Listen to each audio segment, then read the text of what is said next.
Welcome to Wrong Time Watch. My name is Kevin, and today we're looking at my Omega Speedmaster Professional Moonwatch sapphire sandwich with sapphire crystal on the top and then on the back as well.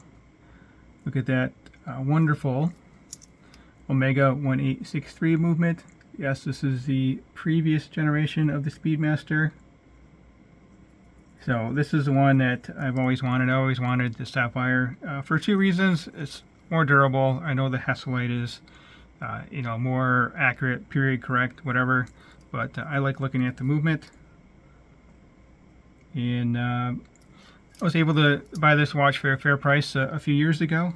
MSRP on the watch back then was $6,350. I believe the current version of the sapphire sandwich is, I think, $8,300, somewhere around there. It does have a much better bracelet, and I hope to upgrade this to the bracelet. But the reason that's spurring this video is I've been wearing this watch for, I believe, I think it's been 3 weeks now. Same watch on wrist for 3 weeks, so which is pretty good for me. Normally I switch my watches almost daily, but this is a watch I wanted for a long time, ever since I found out the connection with this watch in the space program, which was back when I was a kid, a long time ago, reading books and watching documentaries, stuff like that. They didn't have the did not have the internet back then. Maybe the internet, but not like it is today. But anyway, such a cool watch. But if it didn't have the NASA space history attached to the watch, I don't know if I would own it today. Overall, I'm not really a fan of chronographs anymore. I really like just simple three-hand watches. Time only is all that I'm really into now. I just appreciate being able to look at the watch and tell the time immediately, such as my Submariner and the Explorer. I do have a Submariner date, so I am okay with the date, but again, I usually switch my watches almost daily, so having to mess with the date, not a big deal, but prefer not to do it. So I'll put the model number of this watch in the description, but it's 311.30.42.30.01.006. The Hesalite version has the 1861 movement, which is essentially a non-decorated version of this movement. Also, it has a plastic brake for the chronograph, which this one has a metal brake. I believe plastic is actually better. I don't know if it doesn't wear out as much or it's more shock absorbing or whatever, but metal is definitely better for movement. It's more accurate to the original movement, obviously. But really like this watch, and I will plan on upgrading it to the new bracelet. I do like wearing this on straps though as well. But I am more of a bracelet guy. Much prefer my watches on bracelet. So let's go over some of the specs of this watch. Oh, before that, the winding experience, it's not the greatest on this. It's, you have the two pushers here, and then the case kind of guards that, so you can't just grab a hold of it and wind it like I'm used to with hand winding watches, such as this here, the Hamilton Khaki Field Mechanical.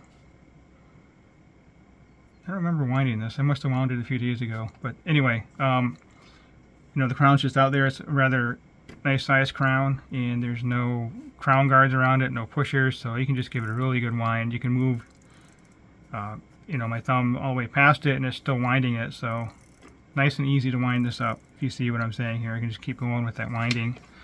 This one here, I really can't do that, but it's okay.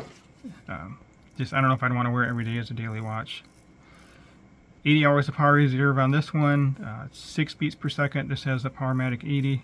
Man, I can feel like I can wind this thing forever. But you don't want to overwind them. Should get to, I can feel it tightening up, getting a little harder to wind. Not the point of this video, I know, but okay, there we go, right there, it stopped. So you don't want to overwind these, you will break them, and it'd be expensive to replace that part of the watch. There we go. And then when you wind this, you kind of get a little bit of back play as well. The crown will spin backwards. which I believe the modern one has that kind of a feature or issue as well. So, domed sapphire crystal. Have the aluminum tachymeter bezel insert.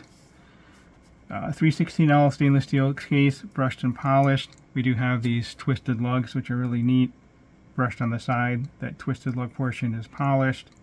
And then the sapphire bracelet is brushed and polished. I believe the Heslite of this version is all brushed. That is how it is on the current model. Bracelet sizing is pretty interesting, and I actually kind of prefer this system the most. You have two small screw heads on each side, and then there's a pin in between that you can just push out. But you only need one screwdriver. It's not like some other watches where it's like a threaded shaft in there where you need two tools. This one you take each screw head off independently. Not much taper on this. I believe it's 20 down to 18. Let's see here. Yep, 20 down to 18. Okay, let's go over all the dimensions. So tip to tip on the bracelet center link, 53.8. So that's about 2 millimeters longer than my wristband. I'll show you that too. I'll try to at least. And I'm going to show that. But basically, it's kind of like a hollow here where this link almost goes straight up and down and almost reverses on itself. So the new bracelet is a female end link, so the lug to lug of the case is the lug to lug of the bracelet itself. So back to the dimensions, 53.8 tip to tip, and then lug to lug on the watch itself, 48.2, 42 millimeter watch diameter, 13.8 thick, a little bit on the thick side, but again, it is a chronograph, a mechanical chronograph, and the case design kind of hides that thickness. You have this lower case, you have the big case, you have the upper case with this bezel, and then the domed crystal. Really neat look to the watch. It's a unique looking watch, that's for sure. 20 millimeter lug width, tapering down to 18 millimeter. And this watch size for my 6.5 inch wrist weighs in at 156 grams. As for the chronograph function, we have the running seconds, we have the hour counter, upper pusher starts the chronograph, and then the right subdial is 30 minutes, so 12 hours on this hour chronograph. So when that hour hand goes halfway between 12 and 1, and then this one starts going past the 30, then you know where you are at the second 30 minutes of the hour. So the 10 would actually be 40 minutes, 50 minutes, just basic math. So pretty neat feature. And what that does is it allows you to get a better, it's easier to tell where you're at. If this was a 60-minute counter, everything's compacted down, it's really hard to read. This is, with reading glasses on, I can read it. So I think it's still pretty decent to read with your eyes. Much rather would use a digital watch or my phone for timing things. So 48 hours power reserve, 6 beats per second on that second hand sweep. So the same sweep as the Hamilton. Another mechanical movement, a hand winding movement, which is why I'm kind of comparing these two. But 80 hours of power reserve versus 48. 48 is still a decent amount of power reserve, really. Don't really need much more than that. Solid end links, solid lengths. And then we do have the two micro adjusts and then the dual pushers. And everything here is milled. No quick release pins or anything like that.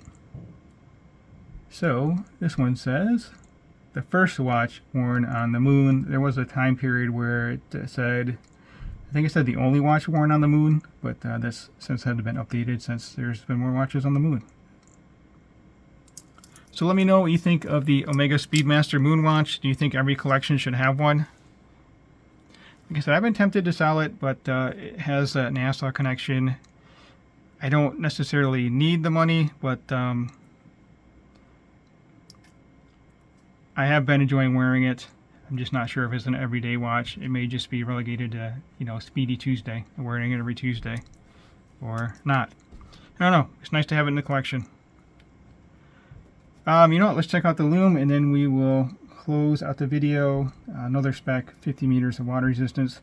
Not really a review, just kind of, you know, what's been on my mind since I've worn it for 3 weeks here. Kind of looking forward to getting another watch on wrist. But it's been a pretty enjoyable experience.